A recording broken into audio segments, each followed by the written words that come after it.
자유당의 2인자였던 이기붕의 부인이며 출세와 명예에 대한 욕심이 많아 수많은 사람들을 짓밟고 마지막에는 자기 자신과 가족들마저 파멸시킨 박마리아에 대해 알아보자. 박마리아는 1906년 4월 19일 강원도 강릉에서 외동딸로 태어났으며 어렸을 때 아버지 박명삼을 잃고 홀어머니 고이대 밑에서 힘들게 자랐다.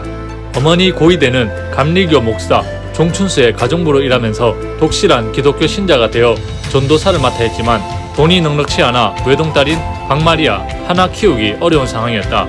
그녀는 종춘수 목사의 도움을 받아 경기도 개성의 호수돈 여자고등보통학교에 입학했다. 1924년 이화 여자전문학교 현재는 이화여대인 영문과에 입학하였다.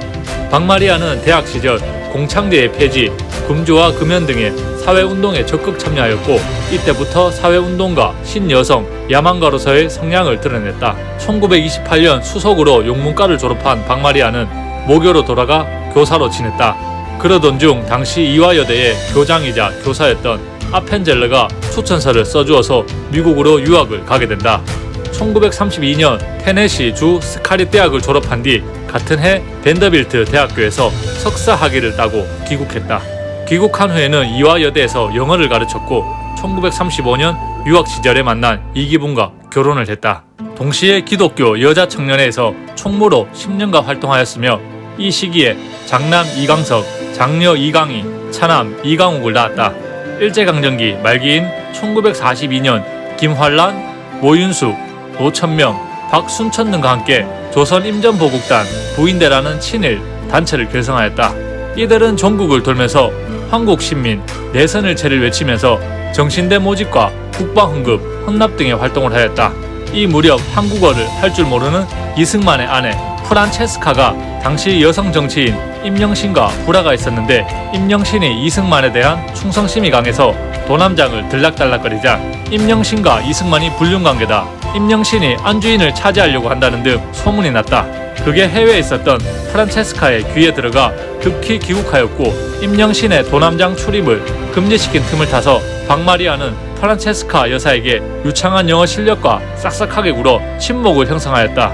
별 볼일 없었던 남편 이기붕을 정계에 들이는 데 성공했다. 이러한 박마리아 내조 덕에 이기붕은 이승만의 초대 대통령으로 취임한 뒤 비서실장이 되었고 1949년 서울 특별시장에 임명되었다. 박마리아 또한 YMCA 회장이 되었고 대한부인회의 부회장 자리에도 올랐다.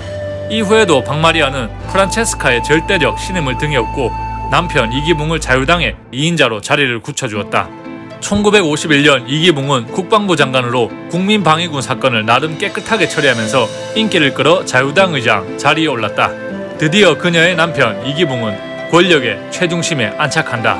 한편 박마리아도 남편 권력을 빌려 여성 중에서는 권력의 정점에 서게 된다. 남자까지 다 합쳐도 박마리아의 권력을 넘볼 수 있는 사람은 몇 없었다고 한다. 그녀는 이화여대 출신의 가난하고 배경 없는 여성들을 군의 장군에게 중매를 시켜주기도 했다. 그렇게 승진과 출세를 바라는 장군들을 박마리아와 연을 맺기 위해 이혼까지 해가며 이화여대 출신의 젊은 여성과 재혼을 하는 사람도 많았다고 한다. 이렇게 박마리아는 탄탄대로를 걸으면서 남편을 부통령 자리에 앉히려고 했지만 이기붕은 1956년 제4대 부통령 선거에서 장면에게 패하며 부통령 자리를 내주고 만다. 이리하여 박마리아가 이기붕과 함께 장남 이강석을 이승만 대통령의 양자로 입적시켜 이승만과의 관계에 입지를 다졌다. 1960년 부통령 선거에서 다시 남편을 부통령으로 만들기 위해 그녀는 자신이 회장을 맡고 있던 대한부인회를 비롯한 여성 단체들을 총 동원시켰으며 대한부인회는 전국 대회를 통해 이승만과 이기붕을 지지한다는 결의문을 채택하기도 했다. 그리고 3.15 부정선거로 이기붕을 부통령 자리에 올리는 데 성공했지만 그 정도가 너무 지나친 나머지 결국 4.19 혁명이 터지게 된다.